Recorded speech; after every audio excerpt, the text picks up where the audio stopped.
नमस्कार, मैं डॉक्टर प्रतीक्षा सिंह, कृषि विज्ञान केंद्र कल्लीपुर वाराणसी से गृह विज्ञान वैज्ञानिक आपसे बात कर रही हूँ। तो अभी जो हमारे कृषि विज्ञान केंद्र पे बहुत अच्छा काम चल रहा है, उसके बारे में कुछ चर्चा आपके साथ करना चाहूँगी। तो कृषक महिलाएं जो हमारे पास ट्रेनिंग करने के लिए आती हैं, सबसे पहली उनकी जो ज़रूरत होती है या कहते हैं डिमांड होती है, वो यही कहती हैं कि हमें कम लागत में कोई ऐसा बिजनेस बताइए कि हम कुछ अच्छी आमदनी उससे कर सकें। तो उसके लिए 2-3 तरह की चीज़ें हैं मेरे पास जो जिस पे हम अब काम करते हैं और जिसके साथ हम महिलाओं को अच्छी ट्रेनिंग के माध्यम से बताते हैं कि किस तरह से वो कम लागत में अच्छा बिजनेस स्टार्ट कर सकती हैं। तो आप देख सकते हैं कि यहाँ पे फूलों का कुछ मालाएं पुरानी रखी हुई हैं। इधर देखेंगे आप तो फूल टूटे हुए हैं और सूख रहे हैं, और इधर आप तीसरी तरफ देखेंगे तो यहाँ धूप बत्ती और दिया बत्ती बने हुए हैं। इधर देखेंगे आप तो इससे अगरबत्ती बने हुए हैं। तो मैं आपको यही बताना चाहती हूँ कि ये जो फूल है ये किसी भी तरह से वेस्ट नहीं है। बनारस में रहते हैं और फिर ये कहें कि फूल की उपलब्धता नहीं है तो बेईमानी हो जाएगा। तो किसी भी फंक्शन में, घर पे कोई प्रोग्राम है, स्कूल में कोई प्रोग्राम है, या किसी मंदिर से अगर आप ले सकते हो तो पुराने फूल ले लीजिए जो ऑलरेडी यूज़ हो चुके हैं। उनको ले आके उनको अच्छे से धोना है, धो के उनको सुखाना है।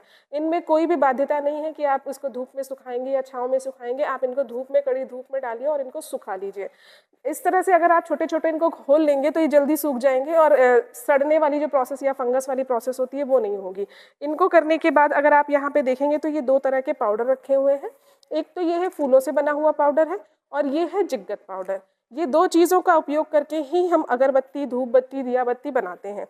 इसमें जो होता है वो रेशियो बहुत इंपॉर्टेंट होता है। इन्हीं फूलों को हम मिक्सी में पीस सकते हैं या किसी चक्की में डाल लीजिए ज़्यादा अमाउंट में, और घर के लेवल पे मिक्सी में पीस लेंगे, आपका ये पाउडर बन के तैयार होगा।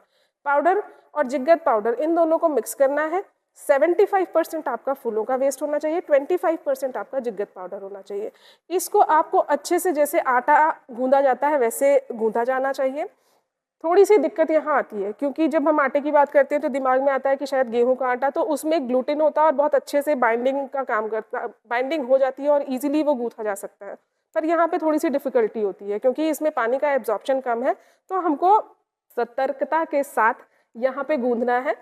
क्योंकि यही वो मेजर एलिमेंट है कि अगर आपका आटा अच्छा नहीं बना तो आपकी अगरबत्ती जो बनेगी या धूप बत्ती बनेगी वो स्मूथ नहीं बनेगी, उसका टेक्सचर जो होता है वो थोड़ा गड़बड़ हो जाएगा।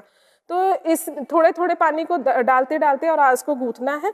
गूंथने के बाद जब आपका आटा बन के तैयार हो जाता है तो आप ये देखेंगे तो ये कुछ स्टिक्स हैं जो कह सकते हैं कि अगरबत्ती का बेस है। इस बेस के ऊपर छोटे छोटे टुकड़े आटे के लेने हैं, जैसे लोइया भी कह सकते हैं आप, लेके और उनको इस तरह से आप जब लकड़ियों के इसके अराउंड घुमाएंगे तो अगरबत्ती बन के तैयार होगी। ये प्रोसेस अगर कठिन लगती है क्योंकि थोड़ी सी अब लोगों की मानसिकता ये है कि इन लकड़ियों में बांस की लकड़ियाँ यूज़ होती है तो घर में वो उसको इस्तेमाल नहीं करना चाहते हैं, तो इसकी जगह पे मलबरी की जो शहतूत होती है उसकी लकड़ियाँ इस्तेमाल होने लगी हैं।